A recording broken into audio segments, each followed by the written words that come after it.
Good morning. Today we are going to talk about the larynx.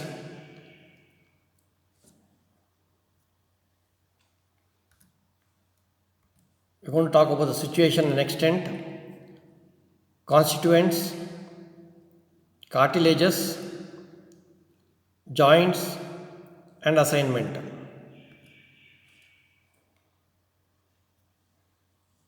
So, larynx it mainly protects the lower respiratory passage.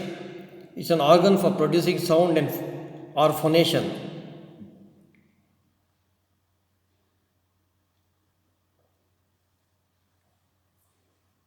It is situated in the anterior midline of the neck.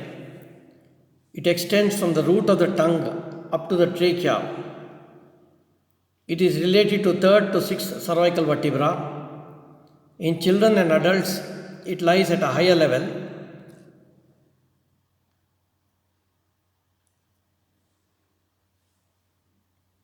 So in males, it is 44 millimeters. In females, it is 36 millimeters.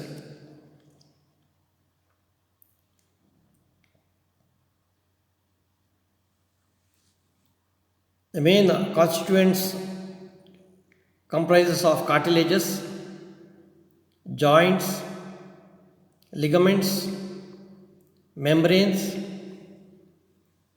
muscles, and mucous membrane.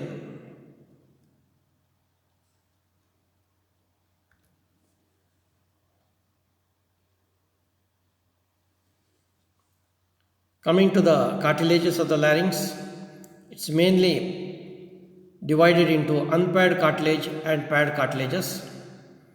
Unpaired cartilages are thyroid, cricoid, and epiglottis. Paired cartilages are arytenoid, corniculate, and cuneiform.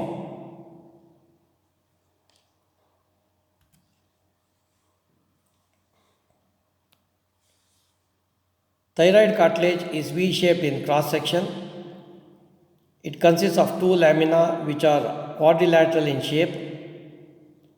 Anteriorly, they are fused to form what is called as a laryngeal prominence. In males, the angle formed is 90 degrees, and in females, the angle formed is 120 degrees.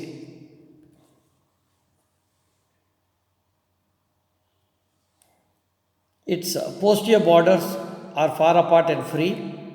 It is prolonged upwards, called superior cornu or horn, and downwards to form the inferior cornu or horn.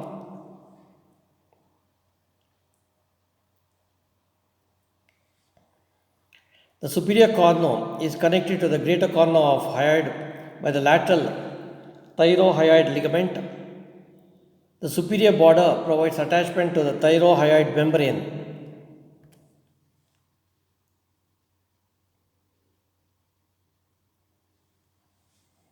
The inferior cornu articulates with the cricoid cartilage to form the cricothyroid joint.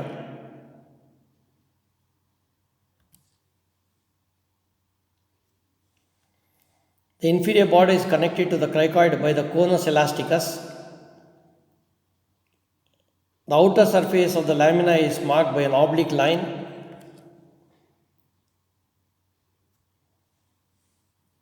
This oblique line provides attachment to the thyrohyoid, inferior constrictor muscle, and the sternothyroid muscle.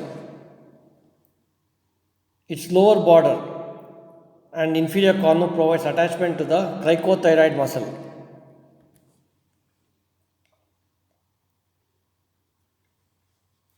The posterior border of the lamina provides attachment to palatopharyngeus, salpingopharyngeus, and stylopharyngeus muscles.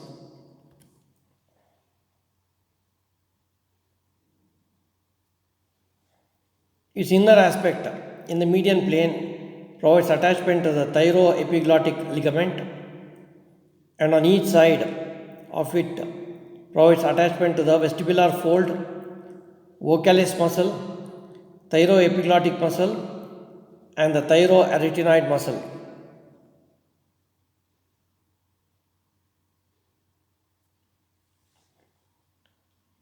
The next cartilage is the cricoid cartilage. This is signet ring shaped. It lies below the thyroid cartilage.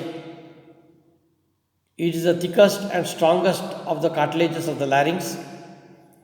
It contains an anterior arch and a posterior lamina.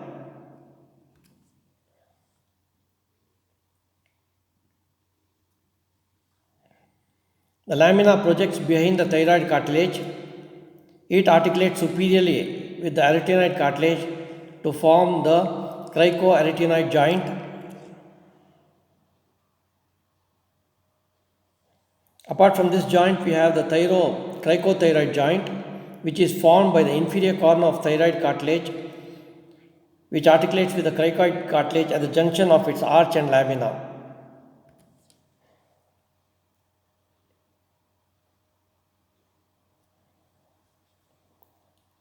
So, coming to the attachments, it provides attachment to three muscles: cricothyroid muscle, which is attached to the anterior part of the arch; lateral cricoarytenoid muscle, which is attached to the anterolateral aspect of the arch; and posterior cricoarytenoid muscle, which is attached to the lamina of the cricoid cartilage.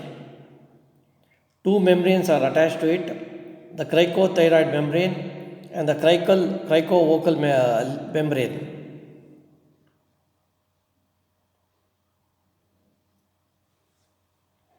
The epiglottis, this is leaf shaped.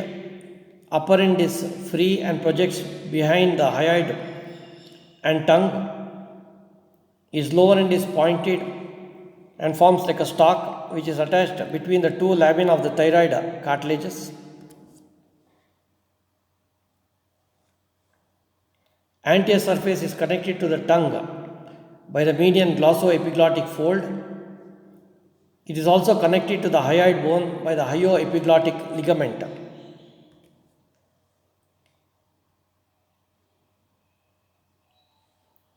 Its posterior surface is covered by mucous membrane.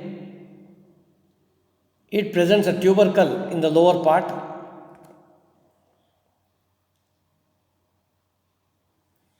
Its margins provide attachment to the aryepiglottic fold. The aryepiglotticus muscle is present in it. So this closes the inlet during swallowing.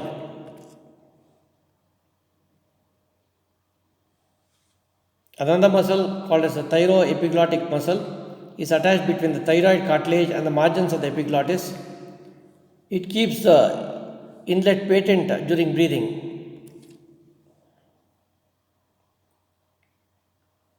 So with this we have completed the unpaired cartilages.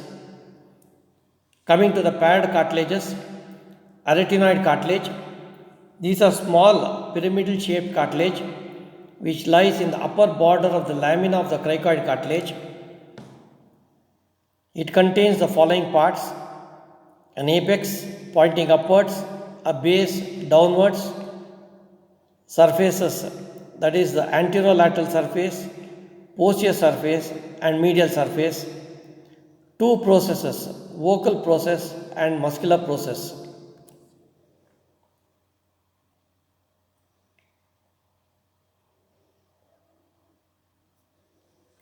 Apex, this articulates with the corniculate cartilage. It is pointing upwards. Base is concave. It articulates with the upper border of the lamina of the cricoid cartilage. Anteriorly it is prolonged to form what is called as the vocal process, and laterally also it is prolonged to form the muscular process.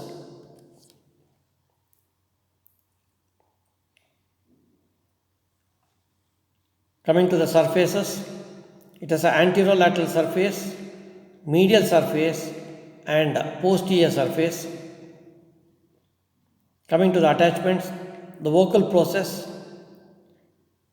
the vocal fold and vocalis muscle are attached to it.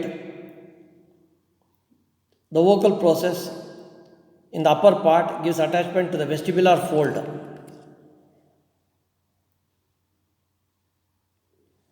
Coming to the muscular process, in its posterior aspect provides insertion to the posterior cricoarytenoid, and in its anti-aspect gives insertion to the lateral cricoarytenoid.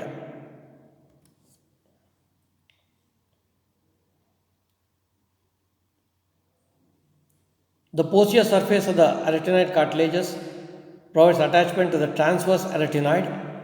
This crosses between the two arytenoid cartilages.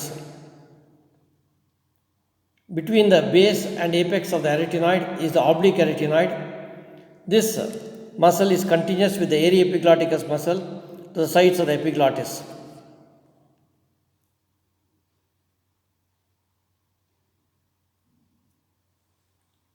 The corniculate cartilage.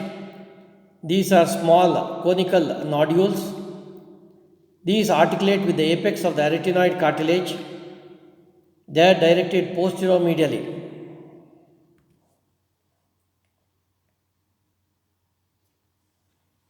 Cuneiform cartilages. They are two small rod-shaped pieces of cartilage. They are present in the area epiglottic folds. They lie ventral to the corniculate cartilage.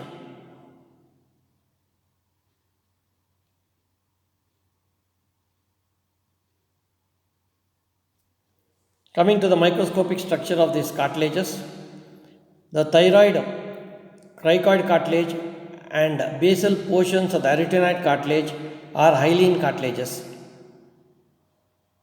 whereas the apex of the arytenoid cartilage, corniculate cartilage, cuneiform cartilage and epiglottis are elastic cartilages.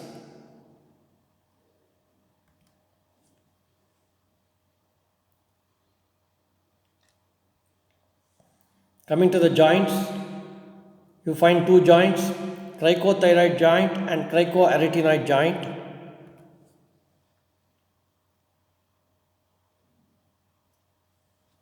Cricothyroid joint is a synovial joint. It's a joint formed between the inferior corner of thyroid cartilage and the side of the cricoid cartilage, that is at the junction between the arch and lamina. It permits rotatory movements around a transverse axis and also gliding movements.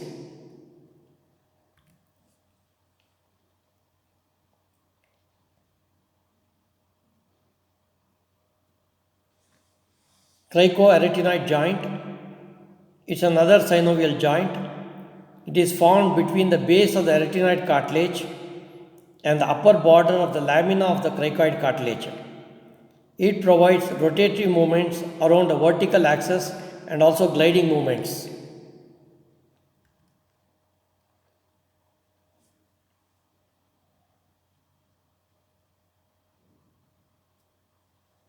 So coming to the assignment, enumerate the cartilages of the larynx: thyroid cartilage, cricoid cartilage, arytenoid cartilage, microscopic structure of cartilages of larynx and joints of larynx.